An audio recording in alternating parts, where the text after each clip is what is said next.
ये press conference हम लोग पलायन रोको नौकरी दो यात्रा की तरफ से करते हैं रोज।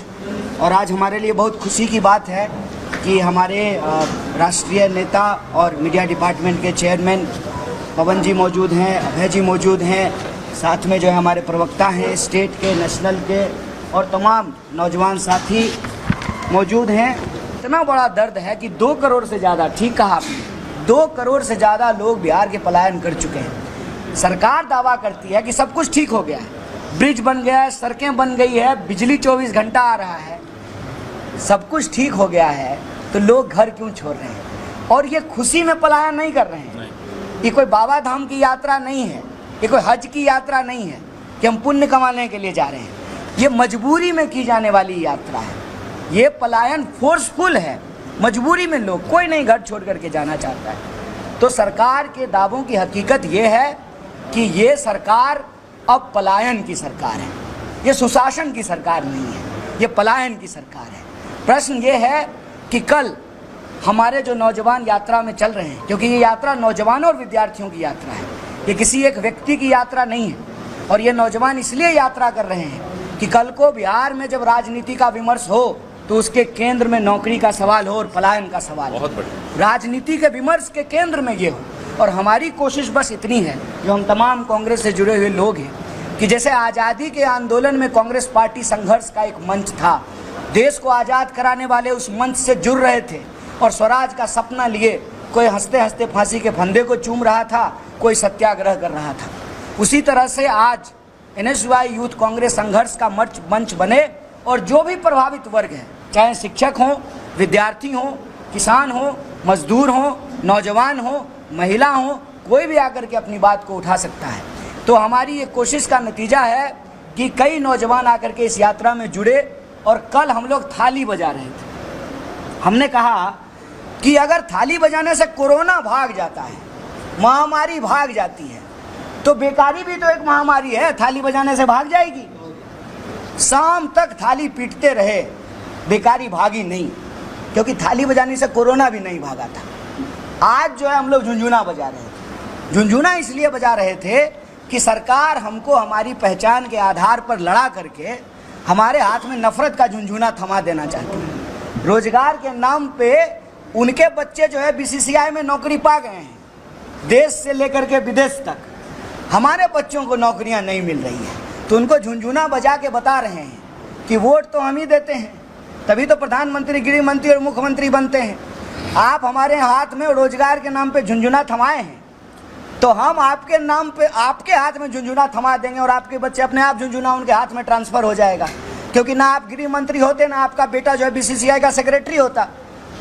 तो ये जो सवाल है, यही सवाल को लेकर के अलग अलग जिलों से होते हुए मिथिला की पावन भूमि पर यह यात्रा पहुंची है, दरभंगा की महान धरती पर यह यात्रा पहुंची है। और इस यात्रा को यहाँ के शहर के वासियों ने, हिंदू, मुसलमान, ब्राह्मण, दलित, हर जाति और वर्ग के लोगों ने ज़बरदस्त समर्थन दिया है। आप मीडिया के लोग भी लगातार यात्रा को कवर कर रहे थे, इसके अलावा आपका बहुत बहुत धन्यवाद करते हैं। कोई यात्रा से जुड़ा हुआ अगर प्रश्न हो, ये निवेदन है।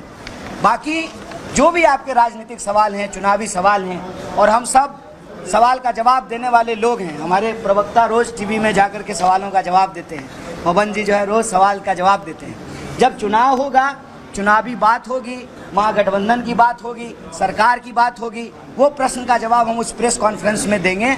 आज यात्रा से जुड़ा हुआ अगर आपका कोई प्रश्न है तो आप जरूर पूछें, हम लोग यथासंभव उसका जवाब देने का प्रयास करेंगे। बहुत बहुत धन्यवाद। सरकार की गलतियों का नतीजा है जो पलायन का दल बिहार की गलती नहीं, तो पिछली सरकार का मतलब क्या? पिछली सरकार तो पिछले कई दशकों से जो है नीतीश जी मुख्यमंत्री हैं। जहाँ तक हमको याद है, अगर मैं ठीक हूँ, अगर गलत हूँ तो आप करेक्ट कर दीजिएगा, 2005 में नीतीश जी जो है मुख्यमंत्री बन गए थे। 2000 तो 20 साल हो गया। कौन सी पिछली सरकार? पिछली सरकार अगर आप कह रहे हैं तो आप हमको बता दीजिए कि नेहरू जी के ज़माने के बाद कितनी फैक्ट्रियाँ बिहार में खुली हैं। याद कीजिए, जूट मिल खुला था, कल ही हम समस्तीपुर में थे, तमाम जगह चीनी मिल खुला था। अभी भी चनपटिया का चीनी मिल बंद है, मोतिहारी का चीनी मिल बंद है। और पूरे इलाके में दोनों यूनिवर्सिटी जो है, दोनों ने 3 यूनिवर्सिटी घूम करके आ गए। बिहार यूनिवर्सिटी भी घूम लिए, अब LNMU के इलाके में घूम रहे हैं। एक भी ढंग का, एक कह रहे हैं, एक भी ढंग का लॉ कॉलेज नहीं खुला हुआ। तो यूनिवर्सिटी खोला हुआ कांग्रेस का, फैक्ट्री खोला हुआ कांग्रेस का, बांध बनाया हुआ कांग्रेस का, पुल बनाया हुआ कांग्रेस का, और कांग्रेस का बनाया हुआ पुल आज भी चल रहा है। मैं बेगूसराय से आता हूँ, सिमरिया घाट के बगल में हमारा जो है गांव है, और आप जो है दरभंगा मधुबनी के लोग कल्पास का मेला करने वहाँ जाते हैं, 1 महीना रहते हैं। अभी भी देखिए राजेंद्र पुल खड़ा है, आज जो पुल बन रहा है वो तो गिर रहा है। तो हमारी जो कांग्रेस की अगर बात कीजिएगा, लोग क्या है ना, देखिए सर, कांग्रेस ना एक उदारवादी पार्टी है। कांग्रेस से आप सवाल पूछेगा तो आपको जेल में नहीं बंद कर देगी। तो लोगों को जो मन आता है उलझुल बात कहते हैं। लेकिन आप हमको बता तो दीजिए, जब से कांग्रेस सरकार में नहीं है, फुल फ्लेजेड कांग्रेस की सरकार लास्ट कब थी? 89 में थी। उसके बाद से कितनी फैक्ट्रियां बिहार में खुली है बता दीजिए। मेरे यहाँ एक पेप्सी का फैक्ट्री खुला है, कोई स्थानीय लोगों को रोजगार नहीं मिल रहा है, और खाली पानी का दोहन हो रहा है, बिजली का दोहन हो रहा है, धुइयां हम सूंघ रहे हैं, रोजगार स्थानीय लोगों को नहीं मिल रहा है। हमको बताइए कि पिछले 20 साल में कितनी फैक्ट्री खुली है, कितना यूनिवर्सिटी खुला है, कितना अस्पताल खुला है। लास्ट जो एम्स खुला है वो भी यूपीए का अप्रूव किया हुआ एम्स है। तो आप हमको बता दीजिए कौन सी पिछली सरकार। हम अपनी जिम्मेवारी लेने के लिए तैयार हैं, और अगर हमसे गलती हुई है तो मीडिया के सामने हाथ जोड़ करके माफ़ी मांगने को भी तैयार हैं। लेकिन जो है कोना कोना कौन कोना सौतली पुता कोना नहीं खेलेंगे। जो सच्चाई है वो सच्चाई है। किसी भी चाय की दुकान पे जा जाइए, और हम कहते हैं किसी भी विचारधारा के व्यक्ति से बात कीजिए, किसी भी दल के व्यक्ति से बात कीजिए, हर कोई स्वीकार करेगा कि पलायन एक बहुत बड़ा सवाल है। प्रश्न ये है कि कोई ना कोई तो इसकी जिम्मेवारी लेगा, और आज की सरकार नहीं लेगी तो कब तक पिछली सरकार गिनवाते रहिएगा। और हम कहते हैं कि जो सरकार जिम्मेवारी लेगी उसी को हम कुर्सी पे बिठाएंगे, जो जिम्मेवारी नहीं लेगी उसको टाटा बाय बाय कहेंगे। सर, पलायन का बात आपने कहा, तो बिहार में जो चुनाव होगा उस चुनाव में आपकी सरकार आएगी तब ना आप कुछ कर पाइएगा। तो बिहार में जो चुनाव होगा तो क्या रणनीति है आपकी इस बार चुनाव में बिहार को लेकर कांग्रेस? वो प्रेस जब करेंगे पवन जी आ करके चुनाव पे, तब उस रणनीति के बारे में बताएंगे। सीधा सवाल, पलायन आप कैसे रोकेंगे? आपके पास सीधा सीधा बता दीजिए। सीधा सीधा जवाब, जिस वजह से पलायन होता है उस वजह को रोकेंगे, पलायन रुक जाएगा। पलायन क्यों होता है? पलायन लोग पढ़ने के लिए बाहर जाते हैं, इलाज कराने के लिए बाहर जाते हैं, कानून व्यवस्था की हालत खराब है तो सामाजिक सुरक्षा के लिए बाहर जाते हैं। तीनों चीज़ आप सुनिश्चित कर दीजिए, पलायन रुक जाएगा। आप अगर यहाँ शिक्षा की व्यवस्था बेहतर कर देंगे तो यहाँ का विद्यार्थी क्यों बाहर जाएगा? फिर पंजाब का विद्यार्थी यहाँ पढ़ने के लिए आएगा। यहाँ के अस्पताल बेहतर कर दीजिए तो यहाँ का लोग दिल्ली क्यों इलाज कराने जाएगा? दिल्ली के लोग यहाँ इलाज कराने के लिए आएंगे। जिस वजह से पलायन होता है उस वजह को समाप्त कर दीजिए, पलायन रुक जाएगा। और सिंपल एक जवाब देते हैं, जब पैसा फ्री में तो नहीं पढ़ाता है ना जी, इंजीनियरिंग करने के लिए पूरा देश में जाते हैं तो अपने माँ बाप के पैसा से पढ़ते हैं। तो जब इंजीनियरिंग ही पढ़ना है तो मुजफ्फरपुर में क्यों नहीं पढ़ सकते हैं, दरभंगा में क्यों नहीं, मधुबनी में क्यों नहीं, समस्तीपुर में क्यों नहीं?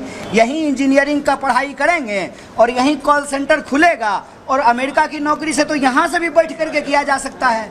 गुड़गांव और बेंगलोर में ही बैठ के करने की क्या ज़रूरत है? आप 24 घंटा बिजली की व्यवस्था कर दीजिए, आप 24 घंटा इंटरनेट की व्यवस्था कर दीजिए, तो वहाँ जैसे घर से निकल करके लोग जाता है कैब में बैठ करके नौकरी करके घर आता है, यहाँ भी कैब में बैठ के जाएगा, नौकरी करके घर आएगा। सवाल ये है कि जब ऑफिस से निकलेगा रास्ता में बंदूक सटा करके कोई बटुआ लूट लेगा, जब सुरक्षा नहीं मिलेगी, जब समय पे बिजली नहीं मिलेगी, जब कंप्यूटर बंद हो जाएगा, इंजीनियरिंग कॉलेज में पढ़ाई नहीं होगी, तो स्वाभाविक रूप से लोगों को बाहर जाना पड़ेगा। तो जो पलायन का कारण है उस कारण को समाप्त कर दीजिए, पलायन रुक जाएगा।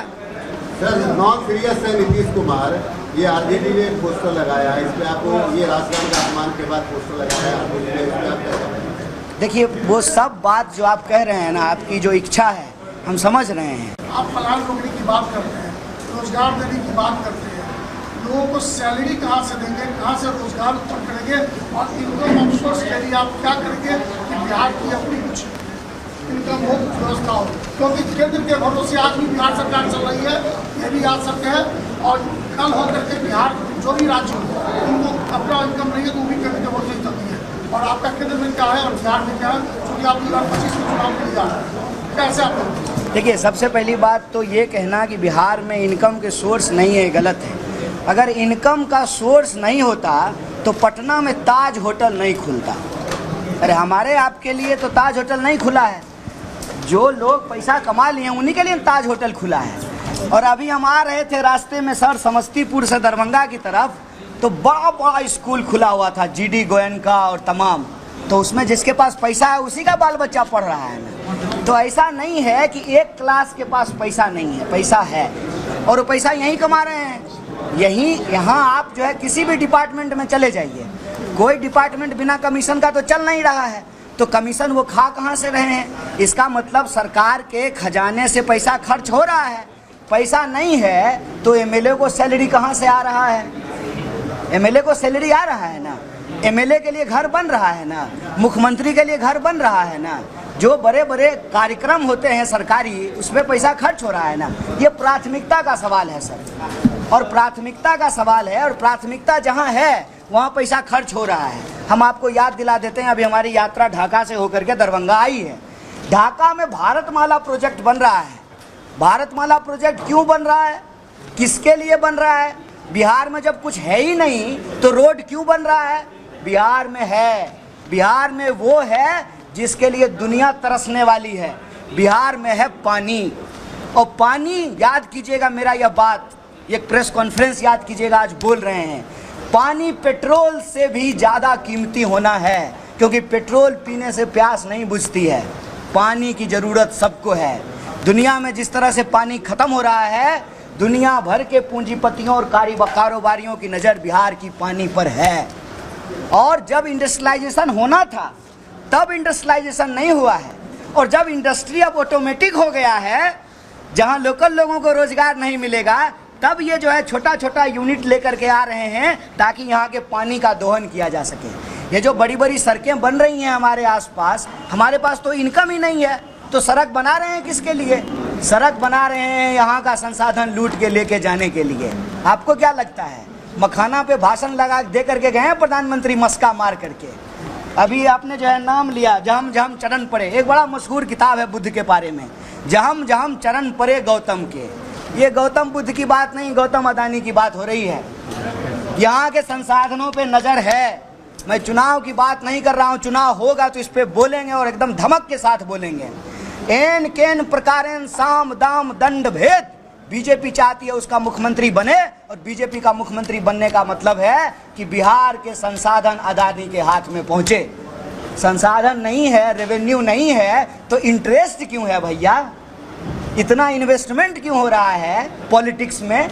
पॉलिटिकल पावर को कब्जा करने के लिए प्राथमिकता का सवाल है। कहते हैं नीति बनती है जब नियत होता है। नियत होगा तो बिहार के पास क्या नहीं है? आप याद कीजिए 1952 का बिहार। 1952 का बिहार भारत का सबसे पिछड़ा राज्य नहीं था, दूसरे नंबर का राज्य था 1952 में। हमारा जो है पर कैपिटा इनकम आप उठा करके देख लीजिए। जानबूझ करके इसको बर्बाद किया गया है, जानबूझ करके जो इसको लेबर फैक्ट्री बनाई गई है। और मैं डंके के चोट पे कहता हूँ, what Bihar has been serving to the country, India has serving to the world. हाथ में हथकड़ी लगा करके पंजाब और हरियाणा के मजदूर भेजे गए हैं ना। जो हमारे साथ देश के भीतर होता है, हमारे देश के लोगों का के साथ वो देश के बाहर हो रहा है। और यह जो डंका बजने की बात है, विश्वगुरु बनने की बात, यह सिर्फ प्रचार है। हकीकत ये है, वो कहावत है ना, घौर भूंजी भांग नहीं। जब तक आपके कोठी में अनाज नहीं होगा, जब तक आपके घरों में किताब नहीं होगा, जब तक परिवार के लोगों के बीच में आपसी मेल और सम्मान नहीं होगा, देश तरक्की नहीं कर सकता है। इसीलिए साजिशन बिहार को लड़ाया जा रहा है। बिहार को लड़ाने का, नफरत की आग फैलाने का साजिश क्या है? साजिश ये है कि यहाँ के रिसोर्स पे नज़र है। ये मत कहिए कि बिहार के पास अपना कुछ नहीं है, बिहार के पास अपना सब कुछ है। और सबसे बड़ी चीज़ है ह्यूमन रिसोर्स। मानव शक्ति से ज़्यादा बड़ा ताकत क्या हो सकता है? मानव शक्ति एक, खाने के लिए जो है फूड, सारा फूड पार्क खोलने का तैयारी हो रहा है। और जल जो है वो पेट्रोलियम से भी ज़्यादा कीमती होने जा रहा है। बिहार को सिर्फ और सिर्फ एक नीति निर्धारण की ज़रूरत है, जिसके लिए एक पॉलिटिकल विल की ज़रूरत है। और पॉलिटिकल विल आएगा कैसे?